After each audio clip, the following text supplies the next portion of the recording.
नमस्कार दोस्तों, India strikes channel पर आपका स्वागत है। तो हमारे ग्रंथों में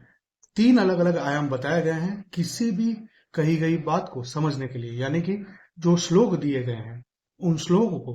समझने के लिए। कौन से ये 3 आयाम हैं? तो उसमें सबसे पहला जो आयाम बताया जाता है वो है आदि भौतिक आयाम, यानी कि फिजिकल रेल्म, यानी कि फिजिकल डायमेंशन।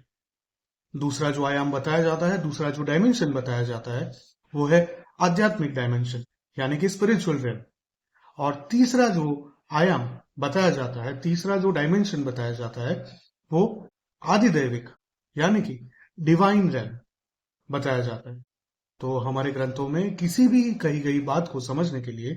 3 अलग अलग आयाम बताए गए हैं। उसी प्रकार से हम इन 3 आयामों में से ही अलग अलग आयामों को अपनी लाइफ में, डे टू डे लाइफ में भी इंप्लीमेंट करते हैं, जिसमें से ज्यादातर जो इंप्लीमेंट किया जाता है वो है आदि भौतिक आयाम, यानी कि फिजिकल रेल्म, जिसमें हम चाहे वो सोशल लाइफ में हो, चाहे वो प्रोफेशनल लाइफ में हो, पॉलिटिक्स में हो या फिर जियो पॉलिटिक्स में हो, इन सभी चीजों में हम लोग फिजिकल रेल्म में ज्यादातर लिंक्स क्रिएट करते हैं, नेटवर्किंग करते हैं, लोगों के साथ डील करते हैं, जिसमें फाइनेंशियल ट्रांजेक्शन्स हो गए, चीजों को लेना, खरीदना, बेचना, ये सब चीजें हो गई, और अपने अपने जो इंफ्रास्ट्रक्चर्स हैं उनको एक्सपांड करना या उनको दूसरी जगहों पर एस्टेब्लिश करना, ये सभी चीजें उसमें आ जाएंगी। दूसरा जो आयाम है वो है आध्यात्मिक। अब ये आध्यात्मिक यानी कि स्पिरिचुअल रेल्म भी हम लोग कई सारी जगहों पर इंप्लीमेंट करते हैं, सोशल लाइफ में, कई सारे गैदरिंग्स में, इवन प्रोफेशनल लाइफ में भी कई सारी ऐसी कंपनीज हैं जो टाइम टू टाइम इस स्पिरिचुअल रेल्म को इंप्लीमेंट करके नेटवर्किंग क्रिएट करते हैं, जिसमें योगा की जो अलग अलग एक्टिविटीज की जाती है, योगा से संबंधित, प्राणायाम से संबंधित, मेडिटेशन से संबंधित। अब ये स्पिरिचुअल रेल्म वाला जो एस्पेक्ट है वो पॉलिटिक्स और जियो पॉलिटिक्स में भी इंप्लीमेंट किया जा रहा है, जहां पर रिसेंटली हमने देखा कि किस तरह से इंटरनेशनल योगा डे मनाया जाता है हर साल, और उसमें अलग अलग देशों के जहां पर योगा ओरिजिनल कल्चर का पार्ट नहीं है वहां पर भी वो इम्प्लीमेंट किया जाता है, सेलिब्रेट किया जाता है, एक्सपीरियंस किया जाता है, और उसके जरिए भारत के लोगों के साथ एक लिंक क्रिएट की जाती है। अब चाहे वो भारत के लोग भारत में रह रहे हों या उन देशों में रह रहे हों, उन सभी के साथ एक स्पिरिचुअल लेवल पर भी लिंक क्रिएट होती है। तीसरा जो आयाम है वो है आदिदैविक, यानी कि डिवाइन वेल्थ, जिसमें हम मंदिरों में जाते हैं, पूजा पाठ करते हैं, जिस तरह से चर्चेज बनाए गए हैं अलग अलग देशों में, जिस तरह से मस्जिदें बनाई गई हैं अलग अलग देशों में, उसी प्रकार से मंदिर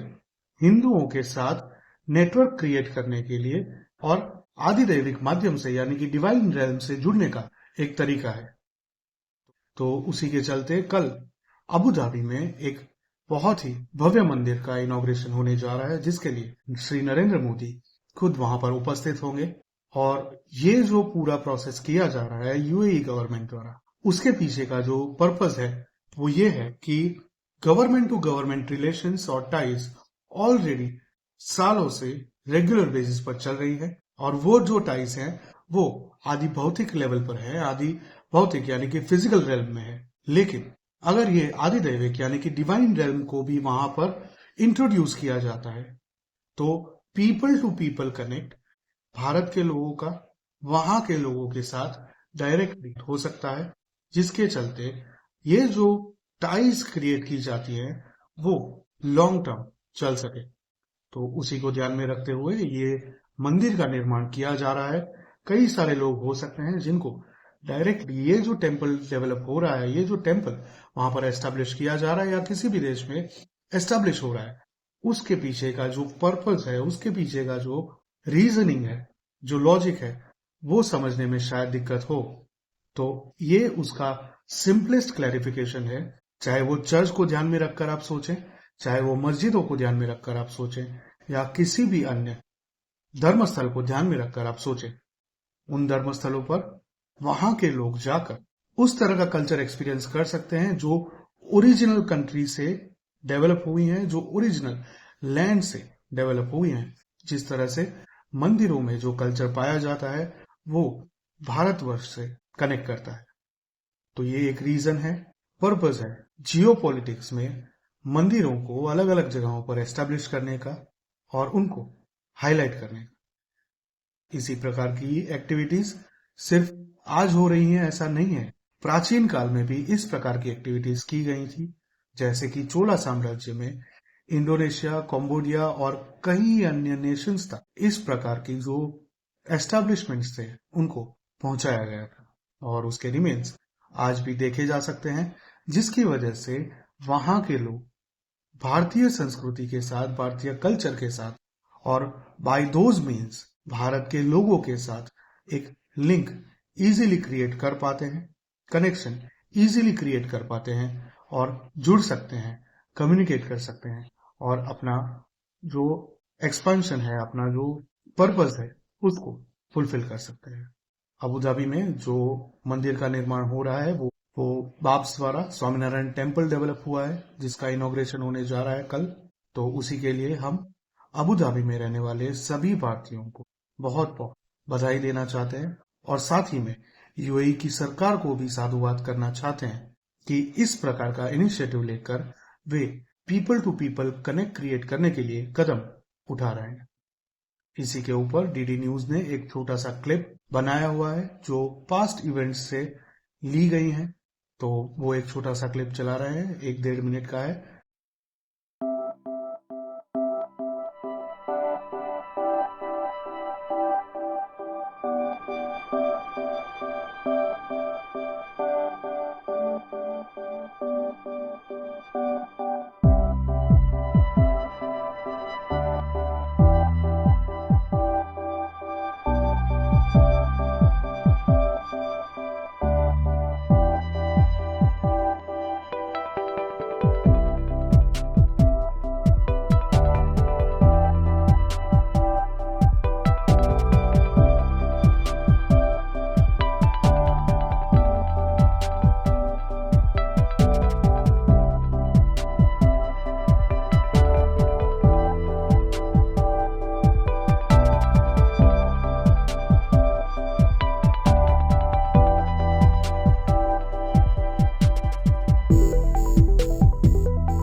आप क्या सोचते हैं इस मंदिर इकोसिस्टम के डेवलपमेंट के बारे में? देश में ही नहीं बल्कि विदेश में भी